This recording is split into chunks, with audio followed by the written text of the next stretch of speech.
of truth. For nearly a minute, Jasmine Crockett said nothing. She merely adjusted her chair slightly, maintaining composure. That silence, though deliberate, was interpreted by many as calculation, a moment to decide how, not whether, to answer. Cameras panned slowly between the two faces, one fierce, one controlled. The entire nation was witnessing a battle of temperament as much as ideology. Bondi's papers rustled as she lifted another sheet. Her tone hardened. She cited transcript numbers, paragraphs, even timestamps from prior sessions. Her confidence filled the room. Analyst voice overlay. In debate analysis, there's a psychological term, the momentum window. It's the short period after a strong statement that an opponent's silence magnifies the original claim. Every second that passes without response strengthens the perception of truth. For nearly a minute, Jasmine Crockett said nothing. She merely adjusted her chair slightly, maintaining composure. That silence, though deliberate, was interpreted by many as calculation, a moment to decide how, not whether, to answer. Cameras panned slowly between the two faces, one fierce, one controlled. The entire nation was witnessing a battle of temperament as much as ideology. Bondi's papers rustled as she lifted another sheet. Her tone hardened. She cited transcript numbers, paragraphs, even timestamps from prior sessions. Her confidence filled the room. Analyst voice overlay. In debate analysis, there's a psychological term, the momentum window. It's the short period after a strong statement that an opponent's silence magnifies the original claim. Every second that passes without response strengthens the perception of truth. For nearly a minute, Jasmine Crockett said nothing. She merely adjusted her chair slightly, maintaining composure. That silence, though deliberate, was interpreted by many as calculation, a moment to decide how, not whether, to answer. Cameras panned slowly between the two faces, one fierce, one controlled. The entire nation was witnessing a battle of temperament as much as ideology. Bondi's papers rustled as she lifted another sheet. Her tone hardened. She cited transcript numbers, paragraphs, even timestamps from prior sessions. Her confidence filled the room. Analyst voice overlay. In debate analysis, there's a psychological term, the momentum window. It's the short period after a strong statement that an opponent's silence magnifies the original claim. Every second that passes without response strengthens the perception of truth. For nearly a minute, Jasmine Crockett said nothing. She merely adjusted her chair slightly, maintaining composure. That silence, though deliberate, was interpreted by many as calculation, a moment to decide how, not whether, to answer. Cameras panned slowly between the two faces, one fierce, one controlled. The entire nation was witnessing a battle of temperament as much as ideology. Bondi's papers rustled as she lifted another sheet. Her tone hardened. She cited transcript numbers, paragraphs, even timestamps from prior sessions. Her confidence filled the room. Analyst voice overlay. In debate analysis, there's a psychological term, the momentum window. It's the short period after a strong statement that an opponent's silence magnifies the original claim. Every second that passes without response strengthens the perception of truth. For nearly a minute, Jasmine Crockett said nothing. For a long moment, there was nothing. Only the soft mechanical hum of cameras and the rustle of distant pages. Then, Representative Jasmine Crockett reached forward and switched on her microphone. A tiny red light glowed against the polished wood. Her voice, when it came, was measured, neither defensive nor raised. "Madam Chair," she began, "I appreciate the opportunity to respond." The tone was almost understated, but within seconds the temperature of the room changed. Where Bondi's delivery had been sharp and declarative, Crockett's cadence was deliberate, judicial, each word selected as if she were building a record brick by brick. The contrast itself became the story. Scene 1. Measured control. There's a unique rhythm to congressional hearings. In the best moments, reason replaces volume, and clarity becomes its own weapon. Crockett understood that rhythm. She did not match Bondi's energy, she absorbed it. Her opening lines focus not on personalities, but on procedure, how statements are logged, how timelines are verified, how committees reconcile conflicting accounts. Every sentence referenced rule numbers and cross-checked documentation already entered into the record. The result was subtle but powerful. She shifted the debate from accusation to evidence. Camera lenses zoomed tighter. Commentators in the back row scribbled notes. Even those unfamiliar with the specifics could sense a tidal turning. Confidence expressed through calm. Scene 2. Analyst voiceover. In political communication, posture often precedes persuasion. By lowering her tone and anchoring her words in process, Representative Crockett reframed the moment. It was no longer about whether someone had been untruthful. It was about how truth is verified. Back to narration. Narrator. Bondi's eyes narrowed slightly, scanning her notes as if preparing for a follow-up. But the force of the confrontation had shifted. Crockett continued, unhurried. She referenced prior hearings, committee briefings, even publicly available data, laying out a timeline that quietly contradicted the earlier assertion without ever using the word false. Her restraint was surgical. Scene 3. Room reaction. Spectators in the gallery leaned forward. You could hear the faint click of camera shutters. Inside the committee, aides exchanged quick glances, uncertain whether to intervene or simply observe. Moments like this are the heartbeat of democratic discourse. They remind observers that accountability isn't just delivered through accusation, it's demonstrated through clarity. The chairperson listened intently, occasionally nodding. Behind her, an aide whispered updates as social media feeds began to light up with clips and captions. Crockett responds calmly, tone shift in hearing. Narrator reflection.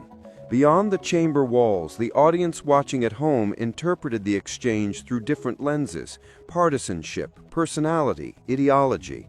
But inside the committee room, the subtext was simpler: a professional exchange about evidence delivered under pressure.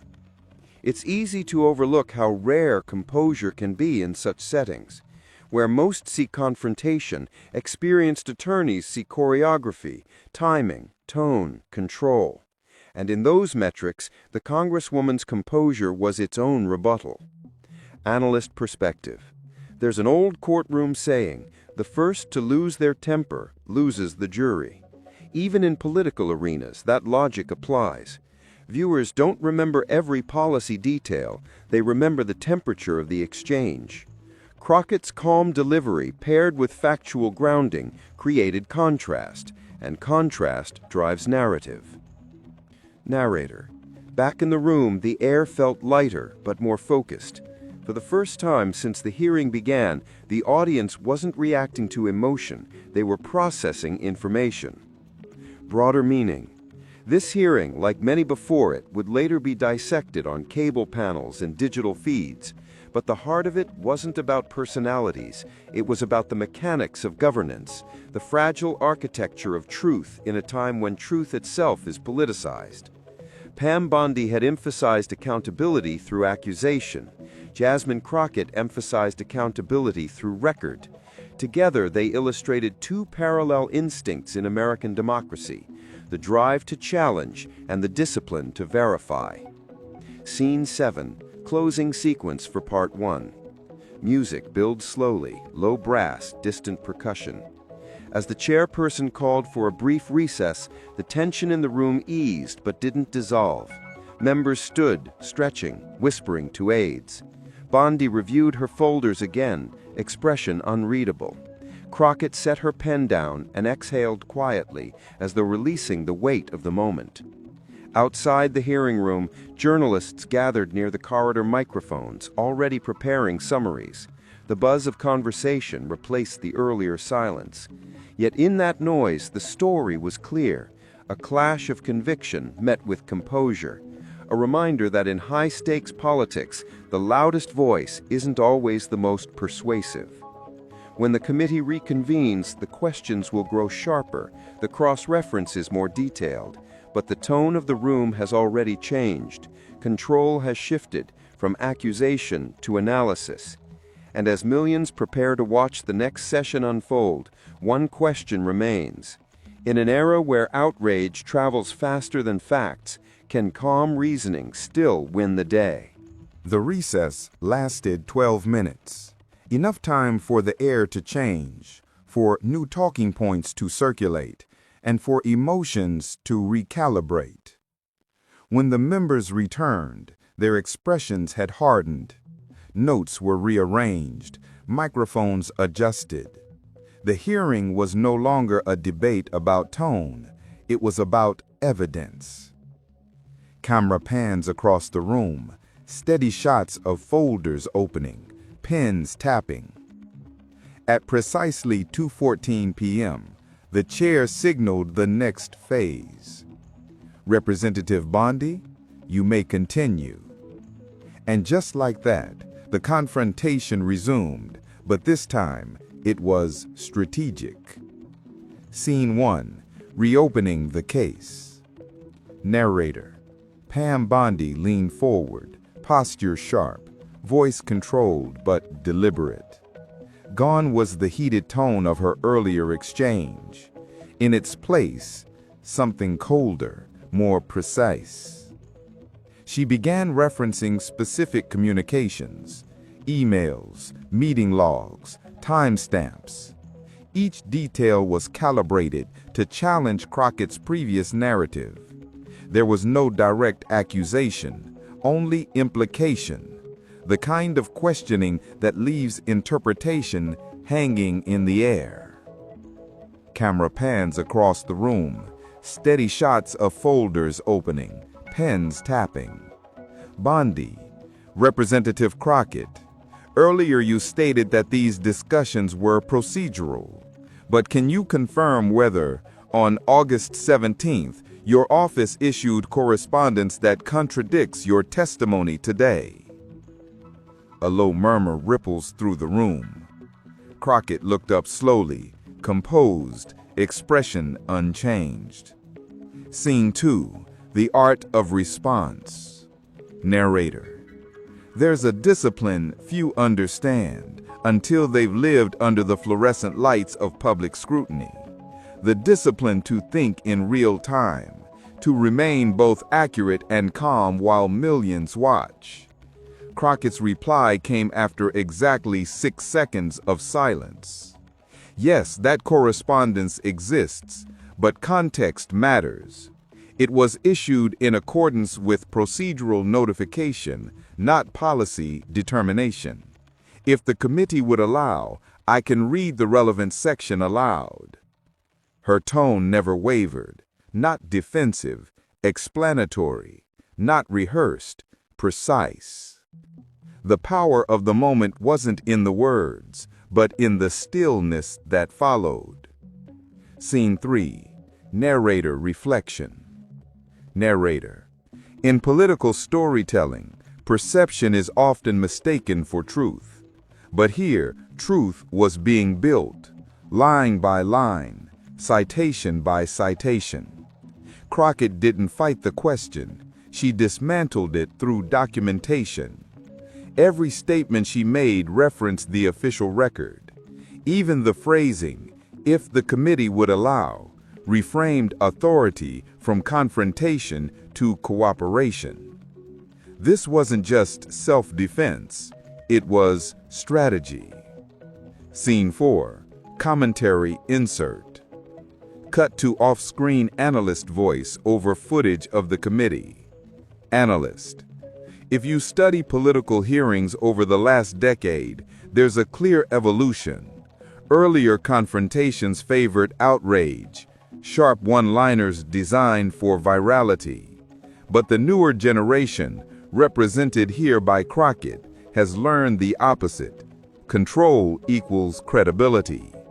When you answer in documentation, not emotion, You don't just win the argument, you redefine the stage itself. Footage, split screen of Bondi reading documents, Crockett highlighting her copy. Narrator. Both women now operated like chess players. Every question a move, every pause a calculation. Scene 5. Escalation through detail. Narrator. Bondi pressed again, this time narrowing the focus. She referenced a secondary communication, an internal memo. Her phrasing implied contradiction, but it was a test of interpretation more than fact. Crockett didn't flinch. Crockett. That memo was advisory, not directive. Its language follows the committee's template. Identical phrasing appears in multiple departments. I would caution against interpreting format as intent. Quiet gasp from audience row. Narrator. It was subtle, almost surgical, the kind of response that not only answered the question, but exposed the fragility of the accusation itself. Pam Bondi's expression didn't change, but her pen stopped moving. She knew this wasn't going to be the same round. Scene 6. Atmosphere shift. Sound design. Faint murmur of audience. Clicking keyboards. Steady low hum of air vents. Narrator. In the control room where network producers monitored live feeds, the difference was immediately noticeable. Commentators whispered notes. Tone reversal. Crockett holding steady. 3 hours into testimony, the hearing reached a threshold. No one raised their voice, no one left the room, but the temperature, the psychological temperature, was unmistakably higher. Pam Bondi adjusted the microphone. In front of her lay a fresh folder, unopened until now. Observers later called this the pivot, because what followed wasn't about personalities anymore. It was about the weight of documented process and the art of holding your ground when the narrative shifts beneath you. Bondi introduced a new reference, a timeline compiled from committee records. She spoke evenly, citing hours, motions, staff memos. Each date landed like a metronome. The panel leaned forward. Cameras captured every pause. It wasn't confrontation, it was compression. Every fact pressed tighter until even silence carried tension. When she finished, there was no applause, no noise, just the low hum of the hearing room returning to neutral pressure. Crockett didn't rush. She asked for the document to be displayed, then traced the timeline aloud. Each notation she cross-checked with procedural language already on record. The effect was subtle yet decisive. Every question she answered with the committee's own words. This wasn't rebuttal, it was translation. She turned accusation into interpretation, and interpretation into context. The atmosphere changed again, from tension to quiet acknowledgement that evidence, when complete, often tells a different story than when fragmented. What you're seeing is procedural literacy at work. In modern congressional hearings, the real skill isn't volume, it's command of the record. Crockett's calm navigation through Bondi's documentation shows that hearings aren't about who interrupts better, but who understands the fine print. And for the viewers watching live, that realization was striking. The conversation had transformed from spectacle to civics lesson, broadcast in real time. Outside Capitol walls, media cycles reacted instantly. Clips replayed, analysts dissected tone, and the hashtags evolved again, from outrage to curiosity. Search trends spiked for phrases like procedural record, committee authority, and how hearings work.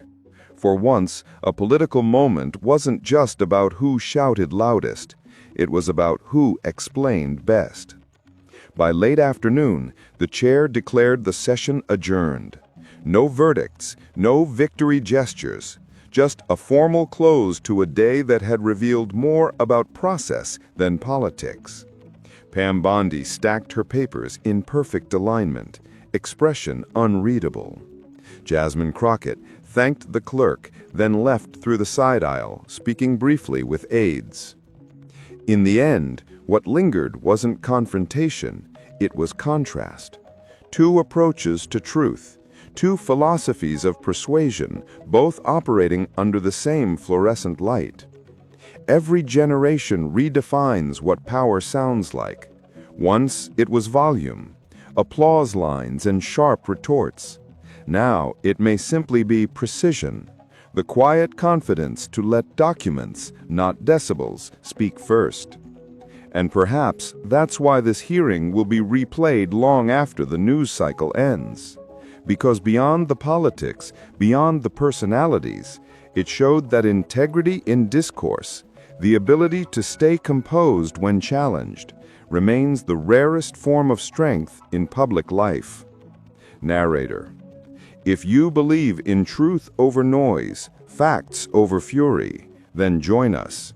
This is where stories are told without filters, where every hearing, every voice, and every decision is examined with clarity, not chaos. Subscribe to the channel and stay with us as we continue uncovering the moments that define America's political heartbeat. Because the story never ends here. It only begins again in the next hearing, the next headline, the next truth.